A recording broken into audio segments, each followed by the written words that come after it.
सेण ॻाल्हि खे खणूं था वरी पोइ हिते जी हा पंहिंजो हाली पे ॻाल्हि अलीगढ़ जी सही सो वरी विच में रहिजी वई सही तव्हां जूनागढ़ खां रवाना थिया आहियो अलीगढ़ सही हाणे हितां ई खां ॻाल्हि कयो वई शुरू हा मूं तव्हांखे ॿुधायो न त जूनागढ़ बहाउद्दीन कॉलेज में जी साईं BA honours first class first आयुसि कॉलेज में जी साईं फर्स्ट पोजीशन जी सो उन मोहब्बत फेलोशिप 100 रुपया महीनो उहा मिली जी ऐं आउं तयारु थी दाख़िला वियुसि पर छाकाणि त असां ख़ाकसार तहरीक में ज़ोर सां हिसो वरितो जी ऐं आउं सालार हुउसि कॉलेज जो पोइ हुते मूंखे दाख़िला न ॾिना पर प्रिंसिपल ज़हूरुद्दीन अहमद वॾो लाइक़ु माण्हू हो तमामु भलो माण्हू जी तंहिं पोइ मूंखे ख़त लिखी ॾिनो डॉक्टर ज़ियाउद्दीन अहमद ने जेको उन वक़्तु वाइस चांसलर हो जी साईं अलीगढ़ यूनिवर्सिटी जो मुस्लिम यूनिवर्सिटी अलीगढ़ जो ऐं हिकिड़ो ख़त ॿियो बि लिखी ॾिनई कंहिं नाम मूंखे यादि बि कोन्हे कुझु प्रोफेसर हबीब ॾांहुं जी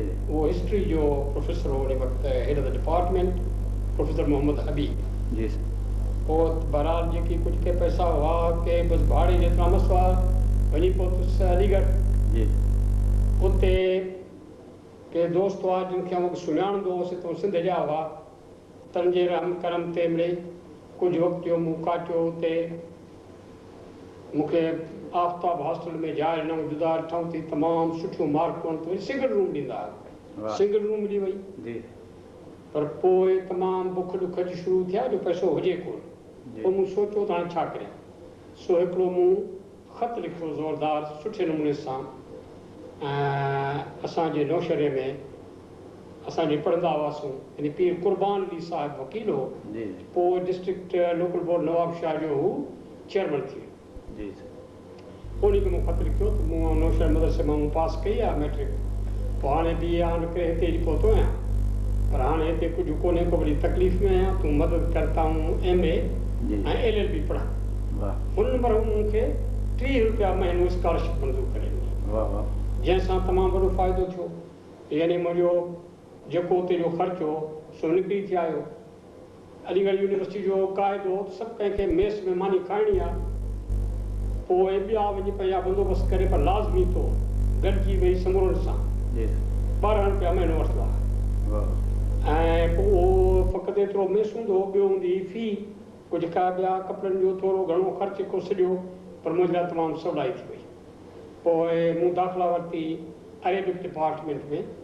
जेको नालो त अरेबिक डिपार्टमेंट हो पर जनरल इस्लामिक कल्चर सिविलाइज़ेशन अरबी ज़ुबान इहे सभु उन में अची थी विया मास्टर्स जी डिग्री लाइ साॻे वक़्तु मूं लॉ में दाख़िला वरिती लॉ कॉलेज में पोइ 2 साल जेके हुआ 1941 42 ऐं 42 43 इहे लॉ ऐं MA इन्हनि ॿिन्ही में वॾी महिनत सां सम्झो त कमु करणो पियो ऐं आख़िरी तो नतीजा बि सुठा आया त लॉ में फर्स्ट डिवीजन में पास थियुसि उते डिवीजन चवंदा हुआ फर्स्ट क्लास खे ऐं अरेबिक में उन साइड ते फर्स्ट डिवीजन में फर्स्ट बि आयुसि ऐं सॼी अलीगढ़ यूनिवर्सिटी में फर्स्ट आयुसि आर्ट साइड इहो त ख़ैर हिकिड़ो पढ़ाई वारो जेको सिलसिलो हो पर मुस्लिम यूनिवर्सिटी अलीगढ़ यूनिवर्सिटी अलीगढ़ में पहिरीं वञी हिकिड़ी कुझु वसी पैमाने ते असांजी नज़र खुली त दुनिया कीअं थी हले पई कम अज़ कम उन वक़्तु हिंदुस्तान जी छाकाणि डॉक्टर ज़ियाउद्दीन अहमद उन वक़्तु वाइसरॉय जे काउंसिल जो मेंबर हो ऐं उहो लड़ाई जो ज़मानो हो 172 जी ॻाल्हि था करियूं पोइ हुते वरी इहा भर्ती पई थींदी हुई मिलिट्री में असांजा अलीगढ़ जा यूनिवर्सिटी जा छोकिरा डॉक्टर ज़ियाउद्दीन तमामु चयो सभु मुस्लमान तव्हां वञो बेशक वञो जंग में वञो ऐं हिन में पाण खे फ़ाइदो थींदो मिलिट्री जा प्लेन ईंदा हुआ वरी प्लेन में चाढ़े घुमाईंदा हुआ असां वञी घुमी आयासीं सभु शागिर्द मुफ़्त हूंदो जेको अचे जहाज़ में चढ़ी घुमे ऐं पर बहरहाल हायर लेवल जी पॉलिटिक्स जेका उहा हलंदी हुई ऐं उते जेके वॾा लीडर हूंदा हुआ से ईंदा हुआ ख़ुशूसन काइद एज़म जनाब ऐं लियाकत अली ख़ान जॾहिं मुस्लिम लीग जो सेशन हूंदो हो त उहो करे पहिरीं मौक़े ते ॼण मूंखे मिलंदो हो त यूनिवर्सिटी में ईंदा ऐं यूनिवर्सिटी में अची पोइ पंहिंजो नुक़्ते नज़र बि पेश कंदा ऐं यूनिवर्सिटी जेका यूनियन काउंट हूंदी हुई असांजी सा तमामु ज़ोरदार हूंदी हुई वॾे पैमाने ते पार्लियामेंट वांगुरु हुनखे दावत ॾींदा हुआसीं बाक़ाइदे उन जी ॻाल्हि ॿुधंदा हुआसीं। तंहिंजे करे हिकिड़ो सियासी जेको उन वक़्त जो माहौल हो तंहिं मां ख़बर पई।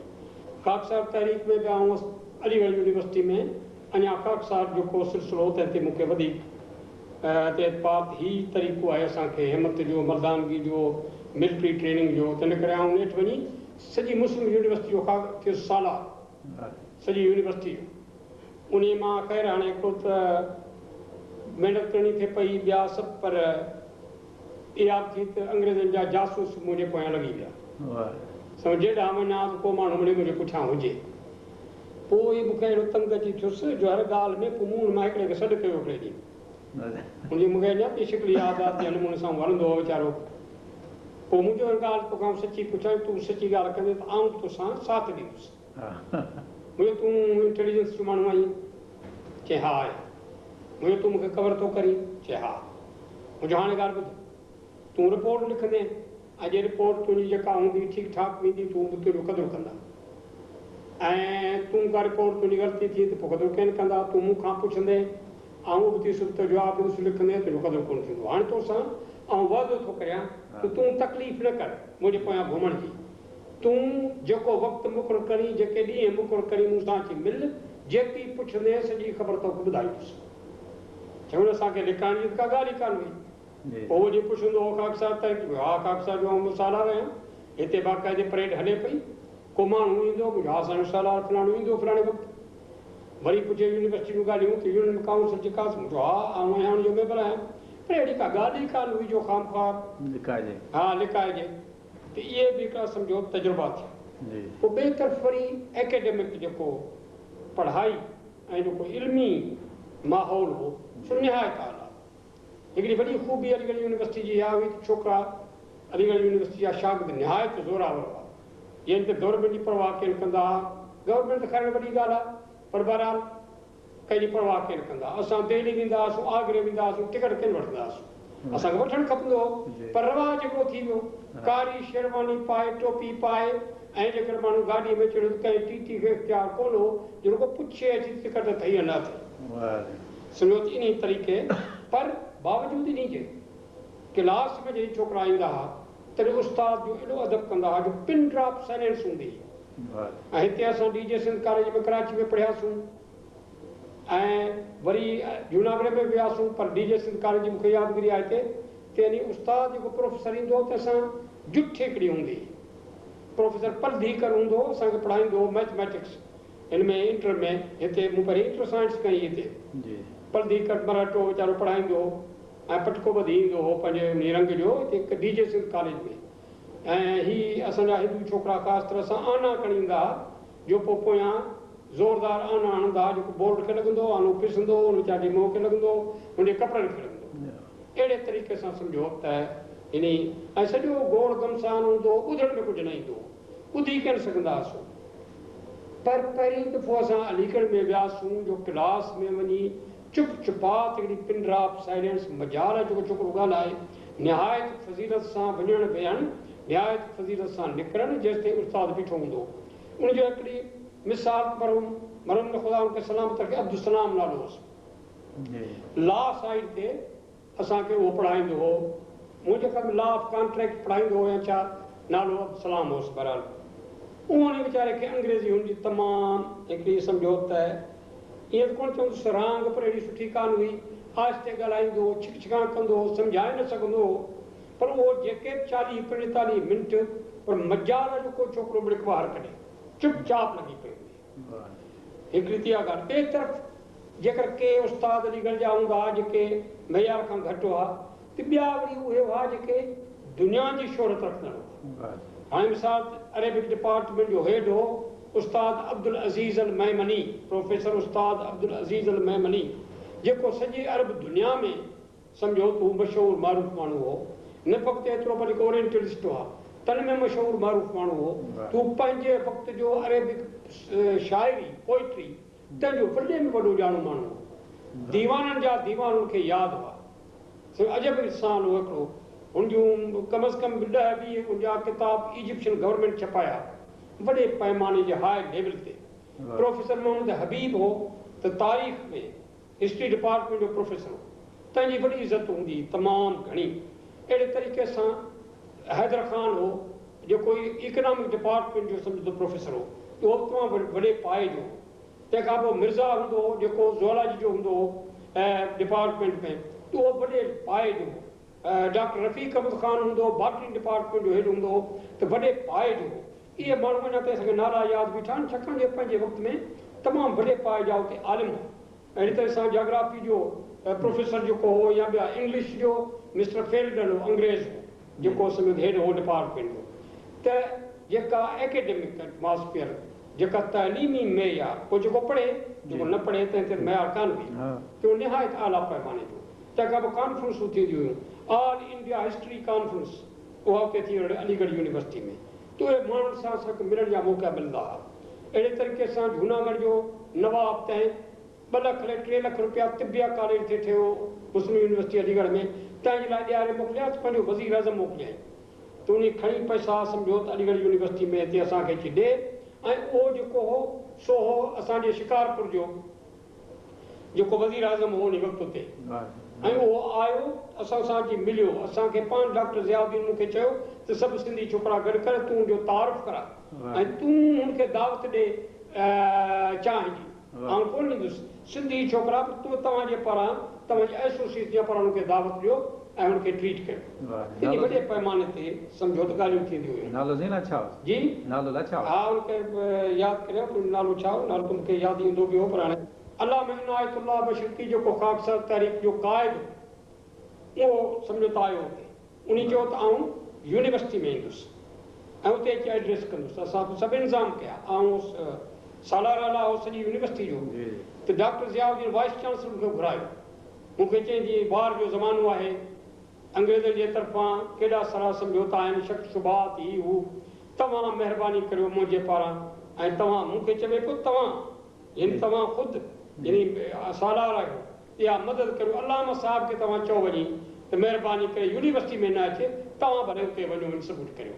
मुंहिंजो हा, ऐं चवंदुसि ऐं सिधो बि अलामा साहिब वटि वञी मूंखे सची ॻाल्हि करे ॿुधायो। डॉक्टर ज़ियाउद्दीन साहिब हीअ चवे थो हींअर असांखे हीअ वक़्तु आहे, हीअ वक़्तु आहे। अलामा साहिब क़बूल कयो, चई डॉक्टर साहिब वटि डिॼे थो, तव्हां कोन ईंदुसि। आयो ख़्याल में इन क़िस्म जो अलीगढ़ जो जेको माहौल हो। तंहिंखां पोइ सभु सॼे हिंदुस्तान जा छोकिरा हुते पढ़णु ईंदा हुआ। हिकु दफ़े मूंखे यादि आहे, असां मानी वेठा खाऊं बेंच ते, उन वक़्तु मूंखे ख़ुदि मूं जांच करे ॾिठो त हिकिड़े पासे 2 बेंचूं हुयूं, विच में मैच, परियां चइनि जी बेंच, हितां बि चइनि जी बेंच। त हिकिड़े पासे वेठो हुजे आसाम जो, उहो हॉकी बि कंदो हो प्लेयर, हिकिड़ो सीनियर छोकिरो आसाम जो। हिकिड़े पासे खां वेठो हुजे बेंगलोर जो, हिकिड़े पासे खां वेठो हुजे मद्रास जो, हिकिड़े पासे खां वेठो हुजे फ्रंटियर जो, पठान असांजो दोस्त हिकिड़ो, हिकिड़े पासे खां वेठो हुजे कश्मीर जो असांजो हिकिड़ो दोस्त हूंदो हुको पीअंदो हो, उहो आउं वेठो हुजां, ॿियो वठो वञे हिकिड़ो माण्हू हो। हाणे मुंहिंजो त 8 ई माण्हू जुदा जुदा जिन्सूं असां साॻी टेबल ते वेठा था मानी खाऊं। इन क़िस्म जो हिकिड़ो माहौल अलीगढ़ जो, जंहिं असांखे दुनिया खे सम्झणु सोचणु, उन ते दुनिया में वञणु, उन सां कीअं हलिजे चलिजे, इन जे लाइ असांखे तयारु कयो। मूं असां कुझु अलीगढ़ यूनिवर्सिटी जे जेका फिज़ा हुई जेको उन जे बारे में, पर थोरो मूंखे उहे ॿुधायां त मुंहिंजो जेको उते ख़ासि उस्ताद अब्दुल अज़ीज़ मेमन सां जेको वास्तो थियो ऐं 2 साल हुन सां जेको आउं रहियुसि शागिर्दी जी हैसियत में, त हू हिकिड़ो मिसाली उस्ताद हो, दानाई में, क़ाबिलियत में, ऐं किताबनि जा नाला हुनखे यादि हुआ, शेर त हुनखे शेर यादि हुआ, उनखे हर ॻाल्हि बुरज़ुबान यादि हुई। त उनखे ॾिसी पहिरीं असांखे हिकिड़ो इन रीस हिकिड़ी पैदा थी, भले इल्म जी इहा हद आहे, असां छो न अहिड़ा थियूं। तंहिंजे करे पढ़ण ते मूं तमामु घणो ध्यानु ॾिनो ऐं उन वक़्तु अरबी ज़ुबान बि, अरबी ग्रामर वग़ैरह जेके थींदा आहिनि, अरबी जा जेके बि सभु लिटरेचर इन्हनि ते, पोइट्री ही, तंहिंखां पोइ इस्लामिक सिविलाइज़ेशन जनरल जेको हो, उहे पेपर हुआ जेके 8 पेपर हुआ, 4 पेपर 1 साल जा, 4 पेपर 2 साल जा। त इन में असां कोशिशि कई ऐं लाइब्रेरी सां सम्झो त वञी वास्ते रखण जी। इन खां अॻु में लाइब्रेरी में वञणु, लाइब्रेरी जो मुतालो करणु, इहा ॻाल्हि असांखे मालूम ई कान हुई अलीगढ़ खां अॻु में। इहे जेके 2 साल इन वञणु, लाइब्रेरी में वञणु वञी जेके ताज़ियूं मैगज़ीन अचनि थियूं तन खे ॾिसणु ही करणु हू करणु हू करणु इन में सम्झो त हिकिड़ो नए लुत्फ़ जी ॻाल्हि नई ॻाल्हि हिकिड़ी पैदा थी जेका पर वॾी ॻाल्हि जॾहिं आऊं MA में उते फर्स्ट क्लास फर्स्ट में आयुसि ऐं मूंखे अलीगढ़ यूनिवर्सिटी जी तरफ़ां 50 रुपया स्कॉलरशिप मिली थी। यूनिवर्सिटी में जेको पहिरियों नंबर ईंदो हो आर्ट्स फैकल्टी में या शायदि साइंस में हूंदो ईअं उन खे 50 रुपया महीनो मिलंदो हो जे हू रिसर्च करे। इहो हिकिड़ो सबबु हो जो मूं पंहिंजो ख़्यालु मटायो छाकाणि जो लॉ करण जो मुंहिंजो मक़सदु हो त आउं वकील थियां ऐं वकील थी इंडिपेंडेंट लाइफ जो ख़ाकसार तरीक़े में रहिया हुआसीं त पोइ नौकिरी वोकिरी तां ख़्यालु खॼी वियो चयो त असां इंडिपेंडेंट थी रहूं ऐं क़ौम जी ख़िदमत कयूं सियासत में अचूं तंहिंजे करे वकालतूं पढ़ी पर इन जेके 50 रुपया स्कॉलरशिप मिली तंहिंजे करे उहो जेका तकलीफ़ वारी ॻाल्हि जेका असां ख़तमु थी ॿिए तरफ़ उस्ताद अब्दुल अज़ीज़ मेमन जहिड़ो माण्हू उहो जो मूं ॾिठो त मूं चयो आउं हुते रिसर्च कंदुसि रिसर्च करियां त उस्ताद खां वधीक पढ़ायां। पोइ मूंखे दाख़िला मिली रिसर्च जे वास्ते ऐं उहा मूं रिसर्च कई सिंध जी तारीख़ ते अरबी दौर। हाणे इन में मुंहिंजो घणो लॻाव रहियो उस्ताद सां। उस्ताद जा जेके ख़ुदि वॾा प्रोफेसर वाक़िफ़ हुआ सॼी दुनिया में उन्हनि जा ख़त ईंदा उन्हनि जा नाला वरी सम्झो के ॻाल्हियूं उस्ताद चवंदो हो त तव्हां इहे ॾिसो। हाणे मिसाल तंहिं वक़्तु तमहीद किताबु तमहीद आहे मशहूरु आहे किताब इब्न अब्दुल बर जो हाफ़िज़ इब्न अब्दुल बर स्पेन जो आलिम हो वॾो ऐं जेको हू रणगढ़ जेको हो सो उन वक़्तु हिन वक़्तु ॿियो शहर जेको आहे सो आहे हिन में पोर्चुगाल में हू ॼाओ उते पोर्चुगाल में वफ़ात बि उते कई उन शहर में ऐं उन किताब लिखियो आहे हदीस ते जेको हिकिड़ो अथॉरिटी आहे हदीस ते किताब तमहीद। हाणे किताब तमहीद खे एडिट पे कयो कंहिं मुंहिंजे ख़्याल में त शायदि मोराको में या किथे त तमहीद ते उहा थी रही हुई रिसर्च थी रही हुई त मूंखे उस्ताद अब्दुल अज़ीज़ मेमन चयो त मूंखे ख़बर आहे पीर झंडे जो कुतुबखानो तव्हांजो जेको सिंध में आहे त में हिकिड़ो जुल्द तमहीद जो मौजूदु आहे।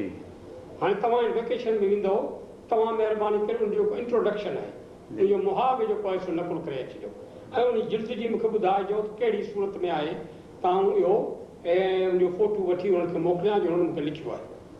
हाणे इहे तरीक़े सां प्रोफेसर ज़ाहिद अली हो जेको हैदराबाद जी जेका निज़ाम यूनिवर्सिटी हुई तंहिंजो सम्झो त प्रोफेसर तारीख़ जो प्रोफेसर हू असुल बोरो हो ऐं हुन किताब लिखियो आहे फातिमिन ते मिस्र जे फातिमिन ते किताब लिखियो अथसि पर हिकिड़ो तमामु आलिम माण्हू जेको इन सेक्टेरियन व्यूज़ खां मथे वॾो तहक़ीक़ वारो माण्हू हो तंहिं किताब लिखियो इहो फातिमिन सिलसिले ते तो खणी आयो उस्ताद अब्दुल अज़ीज़ मेमन वटि ॾेखारण जे लाइ तव्हां इनखे ॾिसो।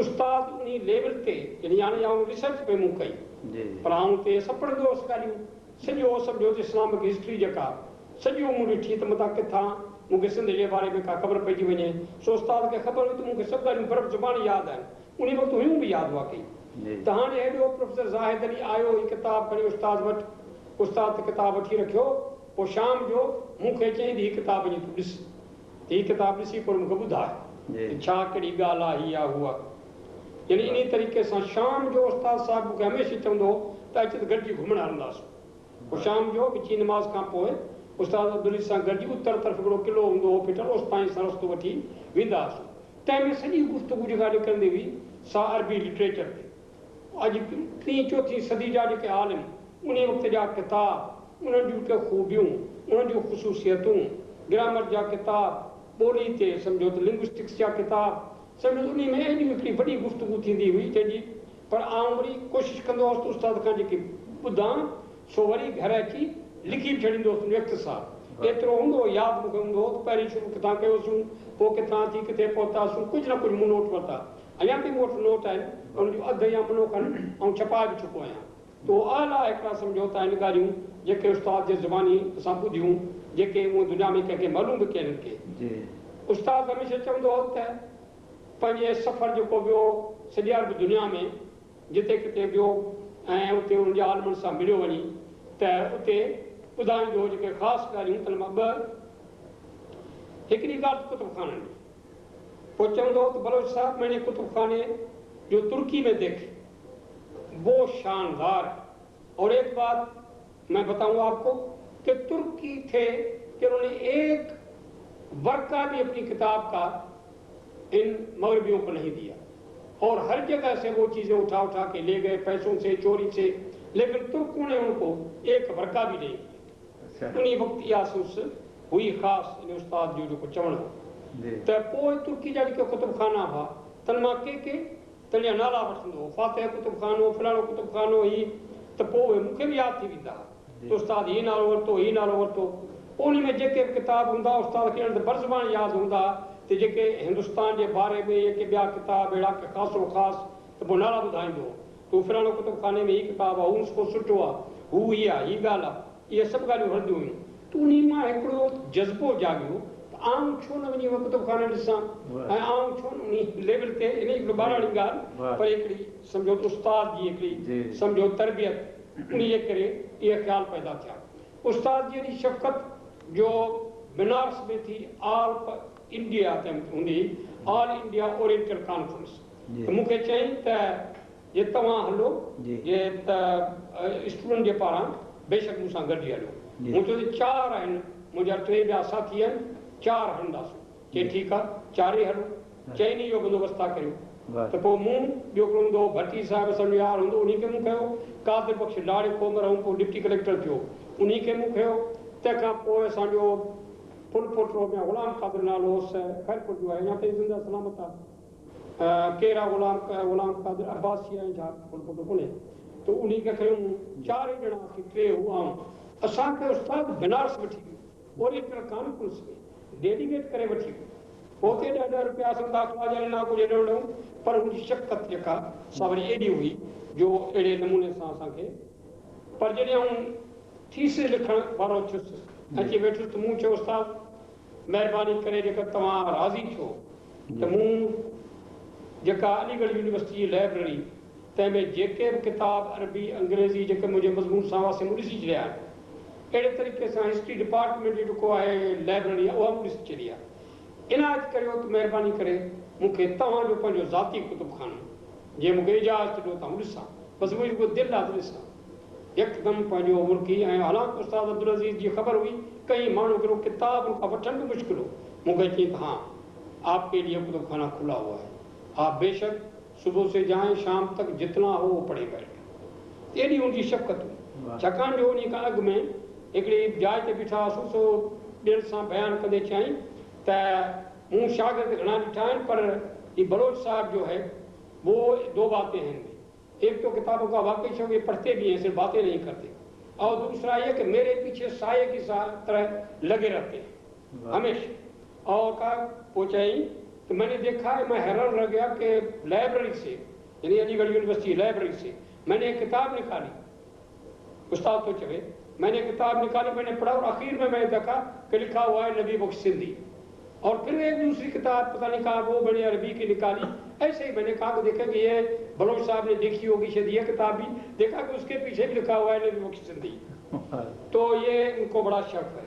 तो पोइ मुंहिंजो कुतुबखानो सॼो मुंहिंजे हवाले कयईं, ऐं मुंहिंजो हिकु कुतुबखानो मैन्युस्क्रिप्ट हथ जा लिखियल जेके ॿिया कागज़ सभु ॾिठा, ऐं जेके बि किताब उस्ताद जा त इहे बि समूरनि जे पोयां मूं आस्ते तमामु सन लकड़नि में किताब यानी पूरो को लिखी वेंदो हुअसि नबी बख्श सिंधी। इहे किताब जेके उन्हनि ते अॼु ताईं लिखियो पियो हूंदो, त उनजी एॾी शफ़क़त। इहो हिकिड़ो ख़ासि जेको वेही तहक़ीक़ करण जो जेको, ऐं उन में ॿिया बि जेके हुआ, असां खां सीनियर हो जेको उते अरेबिक डिपार्टमेंट में डॉक्टर SM यूसुफ, वॾो लाइक़ु माण्हू हो, पोइ मिशन में वियो, भोपाल जो पहुती वियो, वॾो लाइक़ु माण्हू हो। त कॾहिं बि कंसल्टेशन लाइ वेंदा हुआसीं, तमामु सुठे नमूने सां गाइड करणु। प्रोफेसर अब्दुल रशीद हूंदो हो, शेख अब्दुल रशीद, हिस्ट्री डिपार्टमेंट में। जॾहिं बि आउं वियोसि, यकदमि चवंदो डॉक्टर बलोच साहब आप क्या काम कर रहे हैं, जो आप लिखते हैं मुझे ज़रूर दिखाएं। यानी ये वॾा प्रोफेसर आहे, पर मूंखे चवंदा वॾा उनखे ॾेखार। न फ़क़्तु एतिरो, उते उस्ताद जी तरबियत हेठि मूं तहक़ीक़ी मकाला तयारु करणु शुरू कया, जिन मां 2 हैदराबाद दखण मां इस्लामिक कल्चर मक़सदु आहे तंहिंमें छपिया। हिकु अबू अता सिंधी ते, ऐं ॿियो बि को मकालो हो, ऐं जेको मूं लिखियो आहे बलाज़ुरी मुअर्रिख़ आहे, त लिखियो आहे हज़रत उमर जे ॾींहनि में 15 हिजरी में पहिरियों जेको नेवल एक्सपीडिशन ओमान जे गवर्नर मोकिलियो हो, जेको देवल में बि हो, थाणा बम्बई जे नज़दीक उते बि हो, ऐं भरूच ऐं गुजरात में इन्हनि टिनी बंदरनि ते इहे जेको नेवल एक्सपीडिशन पहुतो, पर मोकिलियो उस्मान बिन अबिलास सकफ़ी जेको गवर्नर हो ओमान जो। ऐं इहा बरादरी ॻाल्हि लिखी 15 जी। इन खे रद्द कयो इसहाक साहिब, मोहम्मद इसहाक, जेको उन वक़्तु कलकत्ता यूनिवर्सिटी में अरेबिक जो प्रोफेसर, तंहिं वॾो हिकिड़ो आर्टिकल लिखियो जेको इस्लामिक कल्चर में छपियो, जंहिंमें उन रद्द ॾिनो थी बरादरी जो लिखियो आहे 15 हिजरी, सो ग़लति आहे, इहो 22 हिजरी में थियो। पोइ मूंखे रुॻो फ़क़ति इहो हो त अलाह चवंदो हो, अलामा अब्दुल अज़ीज़ मेमनी मूंखे चवंदो हो त बलोच साहब जो भी तारीखें हैं उन सब में जो मोस्ट ऑथेंटिक और बड़े में बड़े मुहक्किक अगर हैं तो बलाजुरी है, लेकिन लिखा इख्तिसार से, उनकी एक एक बात तुली हुई है, बहुत ही मुतहक़्क़िक़ है। तो उन्हीं खां मुतासिर थी मुंहिंजो ही चवे थो 15 हिजरी बलाजुरी लिखियो सो ग़लति आहे।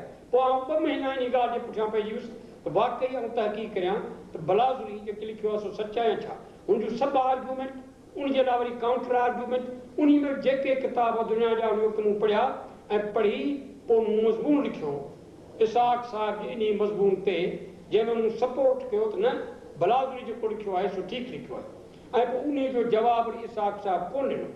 पर कई साल गुज़री विया, मूं वरी यूनिवर्सिटी छॾे ॾिनी, अमेरिका मां थी आयुसि, अलाए कहिड़ी जाइ ते मूंखे यादि कोन्हे को, इसहाक साहिब रिटायर थी आयो कलकत्ते मां, पोइ कंहिं न कंहिं जाइ ते मिलियासीं, लाहौर में कंहिं जाइ ते, मूंखे यादि नथो अचे। पोइ जॾहिं तारीफ़ कयो त आउं डॉक्टर बलोच नबी बख़्श बलोच आहियां, त हुन वीचारे अॻिते वधी मूंखे चङी तरह सां मिलियो ऐं मूंखे चई त आउं मोहम्मद इसहाक आहियां कलकत्ता यूनिवर्सिटी। आउं चयो केरु मोहम्मद इसहाक? क्या उहो माण्हू हुया जंहिंजे जवाब में तो मज़मून लिखियो, तुंहिंजो जेको मज़मून हो सो बेशक आलिमाना हो, ऐं मूंखे निहायत इहा ॻाल्हि पसंदि आई, ऐं मूं चयो थे तोखे कॾहिं गॾिजां त तोखे चवां त वाह वाह, तो वाह जो मज़मून लिखियो। इन क़िस्म जूं ॻाल्हियूं जेके इन क़िस्म जा ख़्याल, इन क़िस्म जा इरादा ऐं मिड़े मथे उभरण जा उसरण जा से पैदा थिया। पंहिंजो इन तहक़ीक़ वग़ैरह जे ज़माने मंझि पोइ ॿियूं कहिड़ियूं ॻाल्हियूं थियूं, कीअं पहुतो वरी? हा, सम्झो त हीउ तहक़ीक़ वारो जेको मसइलो 3 सालनि में आउं हुते रहियुसि, त जेको 43, 44, 45 जो शुरू हुजे, एसि ताईं इहे 2-2.5 साल जो मूं तहक़ीक़ कई, ऐं जेके किताब पढ़णा हुआसीं मूं पढ़ी छॾिया, नोट्स जेके वठणा हुआसीं वठी छॾिया। हाणे बाब मूं लिखणु शुरू कया, ऐं पहिरियों बाब मूं अंग्रेज़ी में लिखियो। इन सतह ते आउं हुउसि जो कराची में पीर इलाही बख़्श मरहूम जी कोशिश सां SM कॉलेज क़ाइमु थियो, सिंध मुस्लिम कॉलेज।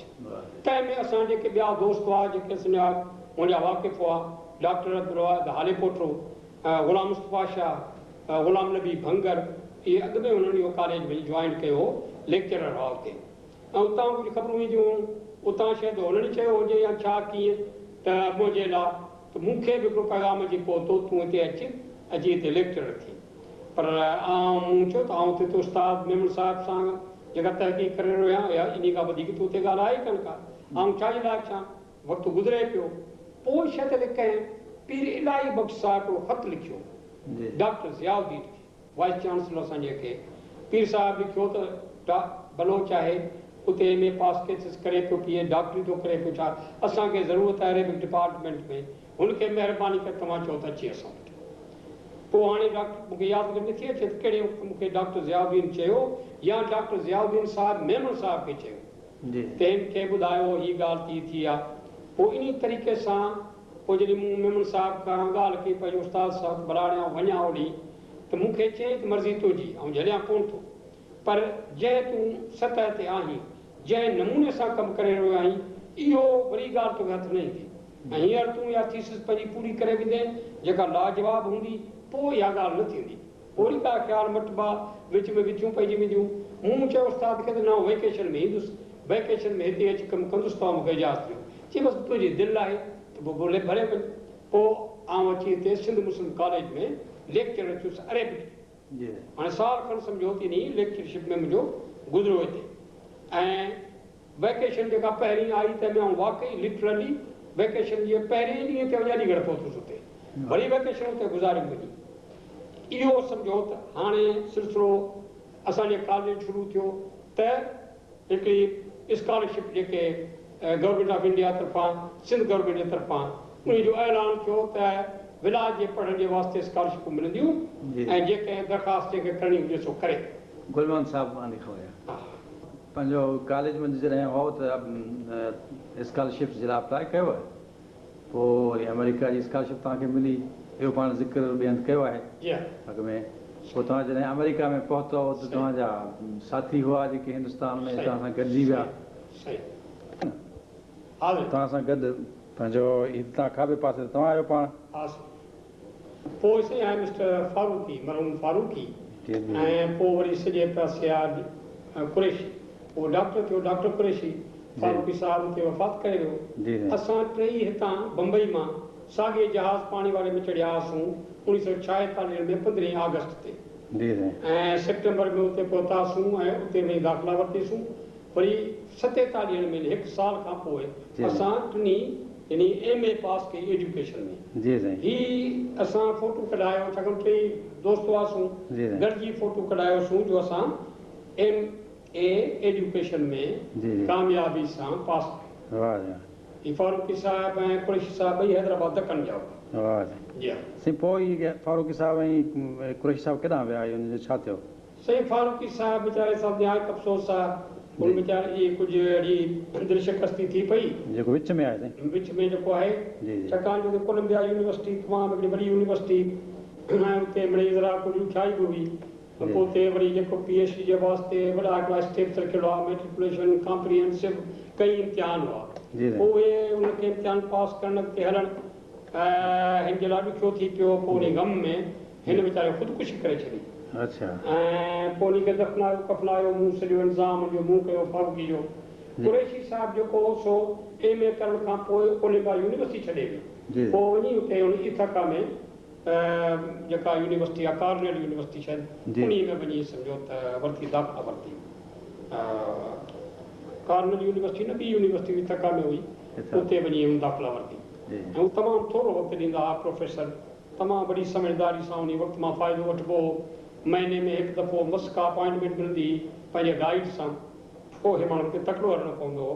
थोरा माण्हू पोइ असां हितां जेके बि वियासीं हितां त मूंखे यादगिरी आहे त असां फ़क़ति 3 जेके शागिर्द हुआसीं, से वञी कोलंबिया यूनिवर्सिटी में PhD में कामयाबु पछाड़ियो थियासीं। ॿिया सभु कोलंबिया यूनिवर्सिटी छॾे विया। हिकिड़े मूं हुतां कई PhD, ॿियो सलामतुल्लाह हो जामिया मिलिया दिल्ली जो, उन कई। ॿियो मिस्टर मुजीब हो अलीगढ़ जे ट्रेनिंग कॉलेज जो, उन बि उतां कई। बसि ये 3 माण्हू, बाक़ी ॿिया सभु कोलंबिया यूनिवर्सिटी खे छॾे विया। जी साईं, तव्हां ख़ैर जा पंहिंजो अमेरिका में मोटी आया हो हिते, पोइ तव्हां सरकारी नौकिरी बि कई, वरी छॾे ॾिनो, वरी दमिश्क ॾांहुं तव्हांजी थी हुई वञण जो असाइनमेंट मिली तव्हांखे, पर पोइ अलामा काज़ी साहब चवां तव्हांखे घुरायो सिंध यूनिवर्सिटी में, पोइ तव्हां अची हिते शामिलु थियो। पंहिंजे ही पुराणो जेको स्कूल ओल्ड कैंपस आहे, हिन में तव्हांजो यूनिवर्सिटी हुई, हिते तव्हां कहिड़ा कहिड़ा कमु कया, छा कयो? सेप्टेंबर 1951 में मूं अची सम्झो थी यूनिवर्सिटी में पहिरीं सेप्टेंबर ते चार्ज वरिती। ऐं मूं तव्हांखे ॿुधायो आहे त अलामा साहब जंहिंखे मूं ॿुधायो तव्हां क्लास 1 में चूंडिजी वियो आहियां, government of India government of Pakistan जी नौकिरी आहे, क्लास 1 ऐं फॉरेन सर्विस में। हाणे यूनिवर्सिटी में मूंखे ख़बर कान्हे का ऐं हलां, पोइ वरी मूंखे कढी छॾे। अलामा साहब चयो त न, तव्हां वरी जॉइन करियो, असां लिखी छॾींदासीं त तव्हां जेसि ताईं रिटायर न कयो तेसि ताईं अव्हांखे केरु कढी कोन सघंदो। बहरहाल इन क़िस्म जो यही अपॉइंटमेंट ऑर्डर में वाक़ई इहा ॻाल्हि लिखी वई। पोइ सॼी ॻाल्हि हुई त अलामा साहब जन हिकिड़ा वॾा मुफ़क्किर, ऐं उनजो सॼो तरीक़ो हो इहो त नौजवाननि ते एतबार कजे, हुननि खे हिमथाइजे, ऐं हू जेकी ॻाल्हि कढनि था करणु चाहिनि था त में हुनजी मदद कजे। अलामा साहब जन ॾाढो मूं इहा पहिरीं तजवीज़ रखी त पहिरीं हिन डिपार्टमेंट ऑफ एजुकेशन जेको यूनिवर्सिटी में असां क़ाइमु था कयूं, इन जा बुनियाद पका कयूं, छाकाणि जो उन खां अॻु में कंहिं बि यूनिवर्सिटी में एजुकेशन डिपार्टमेंट कोन हूंदो हो। जेके टीचर ट्रेनिंग कॉलेज हूंदा से डिपार्टमेंट हलाईंदा हुआ, यानी डिपार्टमेंट ऑफ एजुकेशन हलाईंदो हो, यूनिवर्सिटी में हूंदा ई कोन। पहिरियों दफ़ो जो सिंडिकेट सीनेट खां बाक़ाइदगी सां एजुकेशन डिपार्टमेंट सिंध यूनिवर्सिटी में क़ाइमु कयो ऐं उन में पहिरियों कोर्स जेको असां करायो सो मास्टर ऑफ एजुकेशन। उहो इन करे जो मास्टर ऑफ एजुकेशन असां सौ सिधो जेके MA पास कयल हुआ तन मञा असां वठी सघियासीं थिए ऐं उन वक़्तु B.Ed जेको हूंदो हो सो गवर्नमेंट जे हथ में हो। हाणे उन में देरि लॻे हा गवर्नमेंट जे सिलसिले में, तंहिंजे करे असां चयो त जेसिताईं असां गवर्नमेंट सां ॻाल्हायूं हालतूं साज़गार थियनि तेसिताईं असां मास्टर जो कोर्स फौरन शुरू कयूं। पोइ 2 सालनि जो कोर्स मूं मास्टर ऑफ एजुकेशन जो ठाहियो ऐं आउं सम्झां थो त उन वक़्तु जेको असांखे अकुलु हो जेकी असां अमेरिका में बेस्ट जेको असां पढ़ी आया हुआसीं उन खे मद्देनज़र रखंदे पंहिंजे हालतुनि खे मद्देनज़र रखंदे मूं M.Ed जो कोर्स क़ाइमु कयो। हाणे वरी जेका तकलीफ़ हुई उन वक़्तु इहा हुई त को किताब कोन हो जो पढ़ाइजे। अमेरिका में त कई किताब लाइब्रेरी हुई सभु कुझु, पर हिकिड़ो कमु मूं कयो हो जो अमेरिका में जॾहिं आउं मोटियुसि ॿिया शागिर्द मोटरूं वठी आया, आउं 2-3 पेतियूं किताबनि जूं खणी आयुसि हुतां, मिड़ई जेके बि 100,000 जेके बि हुआ डॉलर उन ते ख़र्चु कयुमि त किताब मूं वटि मौजूदु हुआ। हूं छा कयो उन किताबनि में ॾींहं रातियूं करे नोट्स वरिता पंहिंजा, हर हिकु जेके कोर्स जे वास्ते मूं नोट्स वरिता, उहे नोट्स वठी बाक़ाइदा जेका मूं किताबड़ा तयारु कया उन्हनि खे मूं सैकड़ो स्टाइल करायो। उहे कराए पोइ जेका आउटलाइन कोर्स जी उन सां गॾु वरी उहे जेके किताब जेके मुंहिंजा नोट्स हुआ से मूं लाइब्रेरी में रखाया। पोइ जेका लेक्चर खां पोइ उनखे चइबो हो त फिलहाल जेके लाइब्रेरी में वञो ऐं जेके नोट्स रखियल आहिनि त हिन पहिरां खे पढ़ो नी त पंहिंजा कमेंट ॾियो। त इन तरीक़े सां उहे 2 सालनि जो कोर्स जेको तंहिंमें पहिरीं जन दाख़िला वरिती तंहिंमें मूंखे यादि आहे त मरहूम शफ़ी महमूद हो मेमन हालनि जो ऐं काज़ी नबी बख़्श हो उन अरबी पास कई, हू बि काज़ी अहमद हो उहो एडवोकेट हो। अहिड़ा सम्झो त माण्हू जन दाख़िला वरिती उन पहिरें हिकिड़ो मास्टर ऑफ एजुकेशन जो कोर्स असां पहिरियों जो पाकिस्तान जी तारीख़ में पहिरियों दफ़ो एजुकेशन डिपार्टमेंट क़ाइमु थियो यूनिवर्सिटी जे लेवल ते। पहिरियों मास्टर ऑफ एजुकेशन जी डिग्री जेका इंस्टीट्यूट थी, तंहिंखां पोइ जे अॻिते असां हलियासीं त पोइ मूं B.Ed जी डिग्री जेका सा क़ाइमु कई। तंहिंखां पोइ हेठां TD हेठियों कोर्स जेको हूंदो डिप्लोमा जो टीचर्स डिप्लोमा जेके वञी मिडिल स्कूल में कमु कनि ॿियनि उहो क़ाइमु कयोसीं। अहिड़े तरीक़े सां सम्झो त full fledged institute of education सा असां हिन में डेवलप कई ऐं उहा इंस्टीट्यूट ऑफ एजुकेशन उन वक़्त जे लिहाज़ सां पाकिस्तान में चइबो त बहितरीनु इदारो हो जेको कमु करे रहियो हो। हिकु तरफ़ इहो एजुकेशन डिपार्टमेंट खे असां यानी डेवलप करण जी मूं कोशिशि कई, ॿिए तरफ़ अलामा साहिब जो पूरो एतबार हो त जेके असां निसाबी जेके चेंजिस कयूं था बदिलियूं कयूं था ठाहियूं था निसाब तन में आउं खे सलाह ॾियां पोइ खेनि आउं वञी पंहिंजे मुंहुं आर्ग्यू करे ॿुधाईंदो हुउसि साईं हीअ ॻाल्हि करणु घुरिजे। उहे ॻाल्हियूं जेके आउं सभु दोस्त थियणु घुरिजनि ऐं एजुकेशन खे वधाइणी आहे। मिसाल मूं अलामा साहिब जन खे अर्ज़ु कयो त मैट्रिकुलेशन जो जेको निसाब आहे करिकुलम आहे असांखे नए सिर ठाहिणु घुरिजे, उनजा पेपर जेके इम्तिहान जा नए सिर मुरतब करणु घुरिजनि। हीउ सॼो सिलसिलो जेको अॻियूं आहे सो बदिलाए सिंध यूनिवर्सिटीअ तरफ़ां जेको मैट्रिकुलेशन था क़ाइमु कयूं त जो निसाब ई न वठणु घुरिजे त मूंखे पाण चऊं त ठाहे थो ऐं जेको मूं ठाहियो वरी पाण चवंदा इहो ठीकु आहे। हिन अलामा साहिब जो इहो लेवल हुई एतमाद जी त हू जांचे वठंदा हुआ, ॿियनि उस्तादनि सां बि ईअं कयो हूंदा मूं सां बि तूं ॾिसंदा हुआ की माण्हू जेकर लाइक़ु आहे जेकी चवे थो सो रीज़नेबल आहे, पाण ॿुधंदा हुआ ॻाल्हियूं पोइ जेकर ईंदो हो त पोइ चवंदा हुआ त ठीकु आहे जे कयो था सो करियो, पोइ वरी उन में चेंज बि कंदा आणींदा। पोइ नए क़िस्म जो निसाब जेको मूं तयारु कयो मैट्रिक जे लाइ उहो छपियल आहे शायदि अञा मौजूदु हूंदो, तंहिंमें मूं इन ॻाल्हि ते ज़ोर ॾिनो ख़ासि त हाणे हिकिड़ी नए क़िस्म जी दुनिया पैदा थी वञे हिते पाकिस्तान में त उर्दू ॻाल्हाईंदड़ आहे सिंधी ॻाल्हाईंदड़ आख़िरकार हिनखे बि हिक ॿिए सां करणो आहे। असांखे ख़ुदि उर्दू सम्झणु घुरिजे, हुननि खे सिंधी सम्झणु घुरिजे ऐं हींअर जेकर असां उन्हनि खे हिक ॿिए सां वेझो न कयो त अॻिते हली तकलीफ़ थींदी। मूं इन ते अलावा साहिब जिन खे टिनी जेका फ़ोन क़बूल कयो त मूं चयो त असां लैंग्वेज जो जेको पेपर आहे मैट्रिकुलेशन में ॿियनि तब्दीलियुनि सां गॾु उहो हिकिड़ो ई पेपर असां रखूं लैंग्वेज जो 2 सौ मार्कुनि जो 2 सौ मार्कुनि जो पेपर हूंदो पर तंहिंमें 100 मार्कूं हूंदियूं सिंधी ते 100 मार्कूं हूंदियूं उर्दू ते। सिंधी शागिर्द जेको हूंदो सो सिंधी में पंहिंजी मदर टंग कोर्स पढ़ंदो, उर्दू वारो simple non mother tongue course पढ़ंदो, उर्दू वारो सिंधी वारो कोर्स नॉन मदर टंग पढ़ंदो, उर्दू वारो कोर्स जेको पढ़ंदो सो मदर टंग कोर्स पढ़ंदो। पोइ इम्तिहान विझी ॾींदा, ॿई पेपर खणंदा। हाणे जेकर सिंधी छोकिरो तमामु तेज़ आहे पंहिंजी सिंधी में, तो ख़ुदि सिंधी मां ई एतिरियूं मार्कूं खणंदो जो उन मां पास थी वञे। उर्दू मां खणे भले 1 मार्क खणे त पास थी, उर्दू वारो जीअं तेज़ आहे तो एतिरियूं मार्कूं खणंदो जो ख़ुदि उर्दू मां ई पास थी वेंदो सिंधी मां। पर इन जो नतीजो छा निकितो जो कई शागिर्द खे, कई पेरेंट खे, वालदेन खे इन ते एतिराज़ कोन थियो। ॾिसूं तमामु सुहिणी अरेंजमेंट आहे, यको पास कोर्स कयोसीं, 2 सभनि मां मिसाल त हू 60 मार्कूं 55 मार्कूं या 57 मार्कूं खणे, टीपति खणे, पास आहे। पोइ भले रुगो सिंधी मां खणे, हुन मां खणे 2 मार्कूं खणे। इहो कोर्स जेको हो लाजवाब कोर्स हो। पोइ हिते जेके स्कूल हुआ तन में बि सिंधी ऐं उर्दू पढ़ाइण लॻा, छाकाणि जो मैट्रिक में लाज़मी थी वियो सिंधी पढ़णु ऐं उर्दू पढ़णु लाज़मी थी वियो, त ख़ुदि इहो सिलसिलो शुरू थी वियो। इहो कामयाबु सिलसिलो जंहिं टाइम मां जेके शागिर्द निकिता, अञा ताईं जेके शागिर्द आहिनि उहे उर्दू सुठी ॻाल्हाइनि था सिंधी, ऐं उर्दू वारा आहिनि से सिंधी सुठी ॻाल्हाइनि था, अञा बि असांखे मिलनि था। इहो जेको आहे सो पहिरियों दफ़ो थी मार्शल लॉ, जेका अयूब खान जी मार्शल लॉ लॻी, जंहिंमें हितां जो जेको टिका खान हो इन सिंध जो एडमिनिस्ट्रेटर, इहो वक़्तु हो जो हिकिड़े ॾींहुं ओचितो हिकिड़ो कर्नल पूरी वर्दी सां, ही सिंध यूनिवर्सिटी ओल्ड कैंपस आहे, तंहिंमें लंघे आयो, सिधो अचो रजिस्ट्रार किथे आहे, ॿियो रजिस्ट्रार जे ऑफिस में, रजिस्ट्रार हो आगा ताज मोहम्मद मरहूम। उन खे मैं चई त असां ॿुधो आहे तव्हां उर्दू था पढ़ायो शागिर्दनि खे, सिंधी तव्हां सिंधी था पढ़ायो शागिर्दनि खे, ॿिन्ही खे लाज़मी करे था पढ़ायो? चवंदा हा लाज़मी आहे, त उर्दू पढ़ंदो सिंधी पढ़ंदो। चई त उर्दू वारनि खे तव्हां सिंधी था पढ़ायो? हा पढ़ायूं था, छाकाणि जो सिंधी जेके आहिनि से उर्दू था पढ़नि। फौरन बंदि कयो, हिन इम्तिहान खां वठी बंदि कयो। हीउ जेको ईंदड़ इम्तिहान आहे मैट्रिक जो, तंहिंमें पेपर जुदा जुदा थींदा, उर्दू वारा उर्दू में इम्तिहान ईंदा, सिंधी वारा सिंधी में इम्तिहान ईंदा। ज़ोरी ज़बरदस्ती समझौते जी बंदि कराई।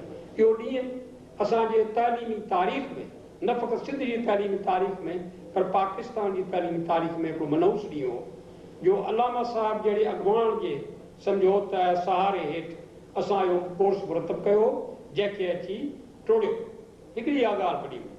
ॿी ॻाल्हि जेका अलामा साहिब जे वक़्त में असां सिखियासीं ऐं कईसूं, उहा आया हुई कमु रुगो जी, जेको कमु हिकिड़ो त आहे पंहिंजो कमु असां करियूं था।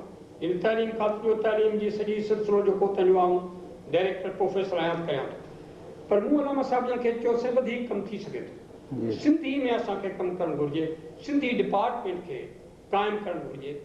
चयूं त भाउ भला पोइ सिंधी हाणे यूनिवर्सिटी में केरु, मुंहिंजी तव्हां महिरबानी कयो, फ़िलहालु चार्ज ॾियो मूंखे सिंधी डिपार्टमेंट क़ाइमु करे हेठि जेको सो आऊं थो थियां, पोइ असां उन ॻाल्हि खे डेवलप कंदासीं। चयूं त हा बिस्मिल्ला तव्हां करियो, सिंधी डिपार्टमेंट सां क़ाइमु कयो, उन में आउं पढ़ाइणु लॻुसि।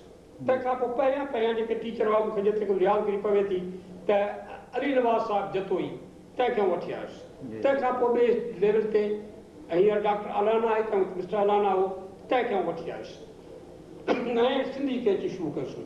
पर सिंधी में जेका MA तंहिंजो कोर्स जेको मूं उन वक़्तु ठाहियो, तंहिंमें मूं इहो एहतियात रखियो त शागिर्दनि खे न फ़क़ति पढ़णु पर लिखण जी तरबियत मिले। तंहिंजे करे 2 सालनि जो जेको कोर्स हो सिंधी जो, तंहिंमें पहिरियों साल मूं रखिया पेपर, एतिरा पेपर कंदो, उन कोर्स बि मूं मुरतब कया ऐं अलामा साहिब जन खे मुअज़ कयो, उन क़बूल कयो त ॿिए साल जेको हुजे सो थीसिस हुजे। थीसिस यानी कंहिं अंग्रेज़ी किताब जो तर्जुमो करे पाण लिखे करे, पर शागिर्द खे लिखण जी तरबियत मिले। तिन 2 सालनि में जेको MA करे सिंधी में, तो वाक़ई वॾो लाइक़ थी वञे। मुंहिंजे ख़्याल में त उन वक़्त में ज़रे घटि 100 खनि थीसिस यानी तयारु थिया 2-3 साल में, जेको अलामा साहिब वारो वक़्तु हो त सिंधी जी जेका सा तरबियत इन तरीक़े सां थिए जो अॻिते ॻाल्हि वधे। उन ॻाल्हि खे बि पोइ वरी अची रद्द थियो अलामा साहिब खां पोइ, इन ॻाल्हि खे रद्द कयो वियो। पर तेसि ताईं अलामा साहिब खे ॿियो मूं गुज़ारिश कई, जेका पाण फौरन मंज़ूर कयूं त असां PhD बि सिंधी में विझूं। ऐं गाइड कंदुसि, जेको बि अची PhD में दाख़िला वठे तो भले वठे। इन सतह ते हुआसीं जो अलामा साहिब जन यूनिवर्सिटी खे छॾियो। पर हिकिड़ी ॻाल्हि वञा करे अलामा साहिब जन जे, अलामा साहिब जन खे मूं अर्ज़ु कयो, साईं सिंधी जो जेको सिलसिलो आहे सो एॾो वॾो आहे जो असां उन खे हिकिड़ी कम्यूनिटी सर्विस तौरु उनजी ख़िदमत कयूं। मुंहिंजो हिकु जी सिंधी अदबी बोर्ड क़ाइमु थियो आहे, तंहिंमें सिंधी डिक्शनरी ठहंदी, लोक अदब जा किताब ठहंदा, ऐं हुननि मूंखे चयो आहे त आउं इहो कमु डायरेक्ट कयां। हाणे मूंखे को ॿी जाइ कान्हे का, महिरबानी करे इहो सिंध यूनिवर्सिटी में जेकर कमिरो हिकिड़ो क़ाइमु कयो जंहिंमें इहो कमु थिए। आउं कमु कयां थो, पर बहरहाल यकदमि पाण चयूं कि ज़रूरी ॻाल्हि आहे जो सिंध यूनिवर्सिटी जे लाइ हिकु इज़त वारी ॻाल्हि थींदी जो सिंध यूनिवर्सिटी जे हिकिड़े कमरे में या तहक़ीक़ थिए, ऐं फौरन पाण उहो कमिरो हिकिड़ो नओं जेको अञा ताईं इन कम जे लाइ क़ाइमु आहे, जिते उहो कमु थिए पियो, ऐं उन में ई पोइ सभु लोक अदब जा किताब डिक्शनरियूं सभु ठहियूं। ॿी ॻाल्हि जेको मूं अर्ज़ु कयो खेनि त कॉन्फ्रेंसूं सिंध जूं, सिंधी जे बारे में लिटरेरी कॉन्फ्रेंसूं अॻे थींदियूं हुयूं। हिकु जमियत शुरा हूंदी हुई, उहे महिरबानी कये असां नंढा हूंदा हुआसीं त शागिर्द तॾहिं ॿुधंदा हुआसीं, तंहिंमें डॉक्टर महमूद इब्राहिम खलील हूंदो हो, को ॿियो जुमो ख़ान हूंदो हो, के चङा माण्हू वीचारा हूंदा हुआ, कराईंदा, पर का ऑर्गेनाइज़ेशन कान हुई जेका सिंधी अदबी कॉन्फ्रेंसूं ऑल सिंध लेवल ते कराए। त उन में मूं अर्ज़ु कयो त सिंध यूनिवर्सिटी खे बि कराइणु घुरिजे कॉन्फ्रेंस। पाण फौरन क़बूल कयूं, हा भले, त असां फौरन इंतज़ाम कयो त हिकिड़ी जेका कॉन्फ्रेंस आहे सा हिते सिंध यूनिवर्सिटी में थिए। पर उहो वक़्तु हो त असां समूरनि सां कोऑपरेट कयूं।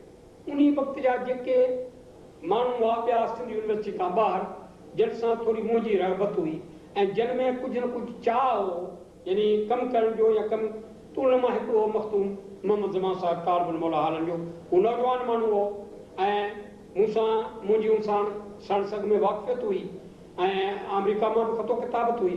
ऐं हुनखे मूं चयो त तव्हां खे ख़ुदा ताला सभु कुझु ॾिनो आहे, तव्हां रुॻो थोरी हिमत अफ़ज़ाई कयो, सरपरस्ती कयो त असां कम खे हलायूं ऐं कॉन्फ्रेंसूं कयूं ई कयूं। पहिरीं चई पोइ कीअं कयूं, मुंहिंजो पहिरीं से कॉन्फ्रेंस हाल में था कयूं, तव्हां रुॻो मेज़मान थियो, बाक़ी आउं पाणे वठी ईंदुसि सभु जेके बि आहिनि पेपर पढ़ण वारा ॿिया। पर पोइ मूं उन कॉन्फ्रेंस खे बनायो लोक अदब कॉन्फ्रेंस करे छॾियो, छाकाणि लोक अदब जो सिलसिलो शुरू थियो।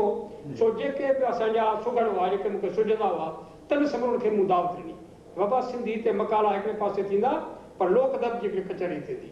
जाड़ो ख़ान मरी, पीड़ो कुंभर, ॿिया असांजा जेके संगत सभु अची गॾु कईसीं। पर उन में मूं हिकिड़ी इहा ॻाल्हि बि कई ऐं मूं चयो पंहिंजो मखदूम साहिब खे त मुंहिंजी इन कॉन्फ्रेंस जो इफ़्तिताह कराईंदासीं अलामा साहिब जिन खां। छो अलामा साहिब जिन खे मूं चयो आहे सिंध यूनिवर्सिटी खे इन्हनि ॻाल्हियुनि में बि सम्झो त अॻिते रहनुमाई करणु घुरिजे। चयां बेशक। पोइ अलामा साहिब जिन खे मूं अर्ज़ु कयो, मखदूम साहिब जो दावत तव्हां बि ॾियो ऐं आउं चवां थो अलामा साहिब जिन खे। अलामा साहिब जिन क़बूल कयो। पोइ हाल जी जेका कॉन्फ्रेंस हुई अदबी कॉन्फ्रेंस, तंहिंजो इफ़्तिताह, तंहिंमें शमूलियत अलामा साहिब जिन पाण हली कई। आउं सां गॾिजी बि सुबुह जो वरी मोटी आयासीं, पाण कयो। त वरी पोइ जेका असांजी ॾही मुंहिंजे ख़्याल में हुई अदबी ऑल सिंध अदबी कॉन्फ्रेंस जेका लिटरेरी, सा असां यूनिवर्सिटी में कराई। ऐं उन में वरी 22 वर्षा करे मूं अलामा साहिब जिन खे चयो ऐं मखदूम साहिब खे दावत ॾी असांजो तूं तव्हांजी सदारत। ऐं उन कॉन्फ्रेंस में जेको मूं आजियानो ख़ुतबो जेको ॾिनो हो, सो ख़ासि तरह सां हैदराबाद शहर जी जेका तारीख़, उनजी अहमियत ऐं उन जे बारे में इफ़्तिताही हिकिड़ो ख़िताब, जेको इफ़्तिताही न हिकिड़ो आजियाना ख़िताब, सो मूं कयो हो इन ते। ऐं ॿिया बि जेके बहितरीनु मकाल आया ऐं वॾी शानदार कॉन्फ्रेंस थी। त अलामा साहिब जल्दी इहा महिरबानी कंदा हुआ, उन जे करे जेकी अर्ज़ु कबो हो क़बूल कंदा हुआ। त असां कोशिशि कई सिंधी डिपार्टमेंट खे बिल्डअप करण जी, कॉन्फ्रेंस खे बिल्डअप करण जी ऐं सिंधी जे हर सिलसिले खे अॻिते वधाइण जी, ऐं ख़ासि तरह सां मास्टर्स डिग्री जेका आहे तंहिंमें थीसिस खे वठी आयासीं। डॉक्टरी जी डिग्री इंस्टीट्यूट कईसीं जो अलामा साहिब जो असांखां मोकिलायो ऐं पाण रिज़ाइन कयूं। तंहिंखां पोइ सिलसिला जेके ॿिए क़िस्म जा शुरू थिया, छाकाणि जो पहिरीं ॻाल्हि अलामा साहिब मिलण खां पोइ असांजा पंहिंजा के ॾिसणा हुआ सिंधी साहिब, उन्हनि अची वॾियूं शिकायतूं शुरू कयूं। साईं यूनिवर्सिटी में ही थो थिए, जॾहिं ॿियो वाइस चांसलर आयो उहो डॉक्टर रज़ीउद्दीन सिद्दीकी, तंहिंजे रूबरा अची कयूं साईं हीअ न थियणु घुरिजे, हीअ न थियणु घुरिजे। उनमें जेके शिकायतूं हुयूं त मां हिकु वॾी शिकायत इहा हुई त डॉक्टर बलोच छो थो डिपार्टमेंट संभाले, हू आहे एजुकेशन जो सरबराह, तूं सिंधी खे जो थो संभाले। आउं वेठो हुउसि जो जेके जिन माण्हू शिकायतूं कयूं अची से अॻु में ॻाल्हि करे वेठा, आउं मथां आयुसि वाइस चांसलर वटि, पर थोरियूं ॻाल्हियूं मूं ॿुधियूं तो मूं चयो वाइस चांसलर खे ती ॻाल्हियूं जेके आहिनि से बहितर आहे त डिपार्टमेंट सिंधी जुदा करियो, भले को ॿियो हुजे, पर हू समझदार माण्हू हो त मूंखे चयो त ॿियो कमु सॼो ठीकु आहे, पर डॉक्टरी जी डिग्री जेका तंहिंजे वास्ते तव्हांखे ई रहनुमाई करणी पवंदी, छाकाणि तव्हांखे PhD डिग्री आहे, ॿियो वटि कान्हे का। पोइ उहा ॻाल्हि जेका ॿिए नमूने सां सम्झो हलणु शुरू थी। हाणे मां कर्ज़ु कयां त अलामा साहिब जे वक़्त में यूनिवर्सिटी जो जेको शान शौकत इन नुक़्ते नज़र सां त सॼो तवजो जेको हो सो अख़लाक जी बुलंदी ते ऐं इल्म जी बुलंदी थियो। अलामा साहिब जॾहिं इहे ॿ नुक़्ते नज़र रखिया यूनिवर्सिटी खे वधाइण त यूनिवर्सिटी जो लिखियो कॉमनवेल्थ यूनिवर्सिटी जी कॉन्फ्रेंस थी दिल्ली में, उतां जेका वाइस चांसलर आया त हिते सिंध यूनिवर्सिटी में आया। हिते अलामा साहिब जन खे ॾिसी हुननि कम अज़ कम कनाडा में ऐं इंग्लैंड में ऐं शायदि ऑस्ट्रेलिया में पर पक नथो अची सघां, इहो हिकिड़ो रिकॉर्ड या अहिड़ी पॉलिसी करे छॾी सिंध यूनिवर्सिटी मां जेको बि MA पास करे अचे तंहिंखे फौरन दाख़िला मिले। ॿी कई यूनिवर्सिटी मां पाकिस्तान मां ईअं कोन थिए थियो, सिंध यूनिवर्सिटी खे मिले थी। पर पोइ आहिस्ते आहिस्ते यूनिवर्सिटी में ॿिए क़िस्म जा जेके सम्झो सिलसिला शुरू थिया, उन में सियासी मुदाख़लत थी। अलामा साहिब जे वक़्त में सियासी मुदाख़लत जो को सबब ई कोन, पाण एॾा स्ट्रांग हुआ जो मिसाल तव्हांखे ॾियां त मीर ग़ुलाम अली ख़ान तालपुर जो साहिबज़ादो हिकिड़ी मार्क तां यानी फेल्ड, ऐं मीर साहिब उहो जेको सिंध जी कैबिनेट में हो, मीर साहिब उन्हनि मञा हो, खोड़ो साहिब, मीर साहिब, पीर इलाही बख्श साहिब, मीर मोहम्मद शाह साहिब, इहे जेके माण्हू हुआ तॾहिं अलामा साहिब खे घुरायो हो त लंडन मां अची हिते जो वाइस चांसलर थी। हाणे मीर ग़ुलाम अली ख़ान हली आयो त साईं ही मुंहिंजो पुटु आहे, हिकिड़ी मार्क तां जो त असांखे को पढ़णो आहे, का ऑफिसर कोन थियणो आहे, पर कुझु हूंदी सर्टिफिकेट। पोइ अलामा साहिब खे चयो अथव तुंहिंजो पुटु जेको आहे सो मुंहिंजो पुटु आहे, पर इहो आहे हिकिड़ो पुटु, मुंहिंजा समय पुट आहिनि हिते जेके हलनि पिया, मूंखे संगुल खे हिकु नमूने सां ॾिसणो आहे। अदा ग़ुलाम अली तूं मया न कर, छोकिरे खे चओ त वरी ॿीहर वे पास थी वेंदो, बाक़ी मार्क उहा ई आहे जेका आहे, माना हिकु मार्क बि कान थी। खोड़े साहिब चवाए मोकिलियो अलामा साहिब जन खे, अलामा साहिब जन आगा ताज जो रजिस्ट्रार खे चयो त खोड़े साहिब खे चयो त ही तकलीफ़ूं आहिनि, तूं चईसि ऐं छो नथा उहे दूर कनि।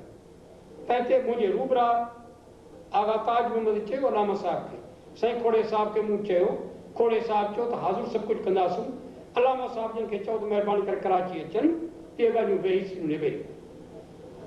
मूंखे त ॾाढी ख़ुशी थी जो जवाबु खणी आयो त अलामा साहिब उन वक़्तु केस कटे विच में आगा साहिब खे चयो त ताज मोहम्मद तूं वरी इन साॻी फ़ोन ते वञी खोड़े खे चओ त हीअ जेके टेलीफ़ोनूं क़ाइमु थियूं आहिनि सो इन लाइ क़ाइमु थियूं आहिनि त टेलीफ़ोन ते ॻाल्हियुनि खे तइ कजे, इन जा ज़रूरी कोन्हे को त माण्हू हली हफ़्ते वञे चई सघां टेलीफ़ोन तो वटि कान्हे छा, मूं सां ॻाल्हाए, ज़रूरत कान्हे का त आउं कराची अची सघां।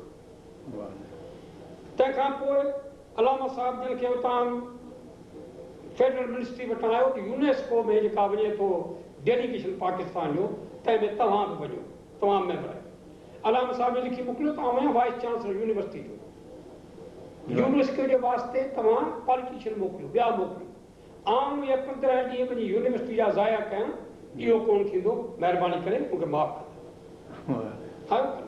तंहिंखां पोइ अॻिते त कमिश्नर, त हुते नियाज़ अहमद साहिब कमिश्नर हिते, तंहिं हले कहिड़ी ॻाल्हि कई शुरू में त अलामा साहिब जन हुनखे चवाए मोकिलियो या कंहिं तरीक़े सां त बाबा यूनिवर्सिटियुनि जो शान कुझु मथे आहे कमिश्नरी खां, तव्हां नौजवान आहियो, ऑफिसर आहियो, पर कंहिं नमूने सां पोइ उहो माण्हू सम्झी वियो, अहिड़ो सम्झी वियो जेको न्याज़बंदी सां अलामा साहिब ॾींदो। गवर्नर मिस्टर गुरमाणी उहो हिते हैदराबाद में आयो, उते उनखे ख़बर पई हाणे अलामा साहिब उहो वञियो थियो, ज़मानो थी वियो हो त हाणे हू चांसलर हो यूनिवर्सिटी जो ऐं अलामा साहिब वाइस चांसलर हो, उनखे वञणु न खपंदो हो, पर हू अचण जी शर्त अलामा साहिब खे चवाए मोकिलियईं त तव्हां मूं वटि न अचिजो, तव्हां मूं वटि न अचिजो ऐं आउं तव्हां वटि ईंदुसि। आयो ख़ैर, इहा हिकिड़ी ॻाल्हि जेका उन वक़्तु हिकिड़ो सेक्रेटरी हो, फेडरल सेक्रेटरी जेको पहिरीं एजुकेशन इंस्पेक्टर हो लाहौर जो, पोइ वञी सेक्रेटरी थियो अयूब ख़ान जे सम्झो हुनखे बनायो, सो हो मोहतरम SM शरीफ़, वॾो लाइक़ु माण्हू हो, पर वॾो ब्यूरोक्रेट हो, अंग्रेज़नि जे ज़माने जो एजुकेशन इंस्पेक्टर थी रहियो हो, वॾो हिकिड़ो सम्झो ॼाणू वॾी ॻाल्हि, पर ब्यूरोक्रेट उहो आयो हैदराबाद में आयो सो वरी ॿियो बि हलियो उते वञी कंहिंखे चयाईं किथे लाहौर में त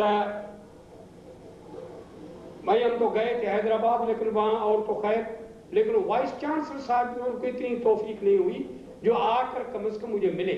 वो मुझे रिसीव करने तो नहीं आए लेकिन मिलने भी नहीं आए। इहा ॻाल्हि अलाए कीअं अलामा साहब जिन जे कन ते अची पई। जंहिं ॾींहुं कन ते पई ॿिए ॾींहुं रेज़िग्नेशन जो लेटर लिखी मोकिलियो। असांखे ख़बर कान पई। पोइ जीअं ख़बर पई त अलामा साहब जिन असां चयो त साईं हीअं अलामा साहब चयो बा जेका यूनिवर्सिटी आहे तंहिंजो हिकिड़ो शान ऐं मान ॿियो आहे। हीअ मार्शल लॉ लॻी आहे हिते जी। मार्शल लॉ में यूनिवर्सिटियूं कंहिं न हलंदियूं। हुन वीचारनि खे ख़बर ई कान्हे का त यूनिवर्सिटी जो मान शान कहिड़ो थींदो आहे। तंहिंजे करे बहितर त आउं वञा पोइ ॿियो अची हिन ॻाल्हि खे हलाए। इहा ॻाल्हि कान कयूं त हीअ को सेक्रेटरी हीअ चयो। इहा ॻाल्हि पोइ असांखे 2-3 सालनि खां पोइ मूंखे ॿुधायूं त बाबा हीअ ॻाल्हि हुई। तव्हां पोइ उन वक़्तु पुछो हीअ हो जेको सेक्रेटरी आहे जेको गवर्नमेंट जो उहो का शइ कान्हे। उहो थो चवे त वाइस चांसलर मुंहिंजे सलाम ते अचे।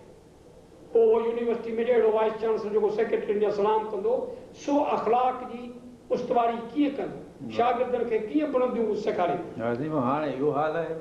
हाणे ॾिसो न कहिड़ो पोइ आस्ते आस्ते थी पहुची आहियूं। ॿिया डॉक्टर रज़ीउद्दीन सिद्दीकी आयो उहो बि कंहिं हद ताईं वॾो ॼाण वॾो तजुर्बेकार हो। हुनजी हिकिड़ी वॾी महिरबानी हुई जो ख़ासि तरह सां मुंहिंजी सलाह सां मूं जे थियणु सिंधी में उन डिपार्टमेंट ॿियो ठाहियो पर मूंखे चई त तव्हां PhD जी रहनुमाई कयो। पोइ उन में मूंखां वधीक पुछाई सलाह त मुंहिंजो तव्हां महिरबानी करे हिते इदारो जुदा हिकिड़ो रिसर्च जो क़ाइमु कयो सिंधी जे वास्ते। मूं चई भला एकेडमी था क़ाइमु कयूं। चयो एकेडमी क़ाइमु कयूं भला जेकी बि हुजे। पोइ वरी उन में चई त हाणे जे लाइ हलूं जो सेक्रेटरी शरीफ़ साहिब सां मिलूं। मूं चयो हा ठीकु आहे उते बि हलंदासीं। मूंखे पाण सां वठी वियो ऐं हुनखे सुर्खू थियणो हो त सिंध वारनि जे लाइ को इदारो ठाहिजे। हू अॻे हिकिड़ो पश्तू बोर्ड ठाहे आयो हो पेशावर यूनिवर्सिटी में। उन नमूने सां हीअ बि एकेडमी ठहे।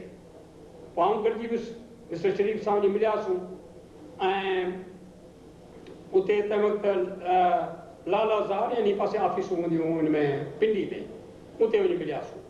पोइ 50,000 ग्रांट बि मिली। इहो डॉक्टर सिद्दीकी जो कारनामो हो जो पहिरीं इहा एकेडमी क़ाइमु कई। उन खां पोइ मूं अर्ज़ु कयो त न हिनजो नालो सिंधालॉजी इंस्टीट्यूट ऑफ सिंधालॉजी रखो त इंडालॉजी जेको इंडालॉजी जे नाले में थिए पियो सो उन खे असां सिंधालॉजी जे नाले में कयूं। छाकाणि घणो जेका शइ इंडालॉजी चऊं था सिंधालॉजी आहे। ग्रीक्स जेके हुआसीं हिते ई आया। सिंधू सिंधालॉजी पोइ इंडू थियो इंडालॉजी पोइ थी। पोइ उहा एकेडमी क़ाइमु थी पोइ इंस्टीट्यूट थी तंहिंमें पोइ मेंबर पोइ रुॻो बोर्ड ठहियो तंहिंमें ॿिया मेंबर बि आया मोहम्मद हनीफ़ सिद्दीकी हुसामुद्दीन राशिदी ॿिया सभु आया घणा। पोइ इहो कमु जेको अॻिते वधियो पर इहो जेको ख़ासि महिरबानी सा डॉक्टर सिद्दीकी जी हुई। ॿी ॻाल्हि हुन जेका वॾी कई त इंजीनियरिंग कॉलेज जो को बुनियादु विधाईं। अलामा साहब जे ज़माने में इहे ॻाल्हियूं जेका हलियूं ऐं चयो अलामा साहब काज़ी फज़लुल्लाह तॾहिं हो मिनिस्टर पर उहा ॻाल्हि पूरी कान जे थी। पोइ वरी हू आयो त हुन ॻाल्हि खे कयो जो असां पहिरीं साइंस का जो इंजीनियरिंग कॉलेज जो जेको बुनियादु सो डॉक्टर सिद्दीकी जे ॾींहनि में थियो। अलामा साहब जो जेको पंहिंजे ज़माने में वॾे में वॾो कमु करे विया ॿियो उहो इहो हो नओं कैंपस जेको हींअर आहे हींअर इन जो बुनियादु अलामा साहब जन रखी विया। उहो इन करे जो ज़मीन गवर्नमेंट कान पई ॾे चयो ज़मीन ते वॾे ख़र्चु ईंदो पैसे किननि खे किथां आणियूं। सिंध गवर्नमेंट जेका सो थकिजी पई। अलामा साहब चयो दादा हाणे ईअं करियो त पाण दरिया टिपी था हलियो पर जबल पियो आहे। जबल ते भेण ॾींदा असांखे या उहा बि ख़ैर। पोइ वञी इहा जेका सॼी जेका एराज़ी आहे हिते चयोसीं यूनिवर्सिटी हिते क़ाइमु कंदासीं। ऐं पहिरीं हिते जहिड़ी यूनिवर्सिटी जेका तंहिंमें नाना हूंदो ख़ान बहादुर नाना ग़ुलाम अली मरहूम उहो अलामा साहब जे वटि ईंदो ऐं अलामा साहब जो उनखां सलाह वलाह पुछंदा। पहिरियों दफ़ो अलामा साहब ऐं नाना जॾहिं आयो त मूंखे चयो आहे जेकर हलूं दरिया टिपी तो आहे जाइ पायूं त असां वेंदा हुआसीं शिकार ते हिते सम्झंदी आहे मुंहिंजो सभु जायूं ॾिसल आहिनि हलूं था हुते। चयो त हीअ स्टेशन आहे स्टेशन जे साम्हूं यूनिवर्सिटी थियणु घुरिजे। पोइ हिते वियासीं पहिरीं हींअर त फिज़िक्स डिपार्टमेंट आहे हिकिड़ी तमामु गाॾी हुई हिकिड़ी मसे आस्ते आस्ते थी उते चढ़ी फिज़िक्स डिपार्टमेंट वारी जाइ ते वञी बीठासीं। पोइ फोटो अञा ताईं मूं वटि आहे। ऐं पोइ अलामा साहब चयो आहे हीअ त ॾाढो सुठो आहे ही हितां हेठां ई वरी हेठां हिते ही विंग आहे यकी ही चकरनि जी इहा विंग ते ॼण त नेचुरल मून ठहियो बीठो आहे। हाणे हेठि जेको विच ते मस्जिद जे विच में रखंदासीं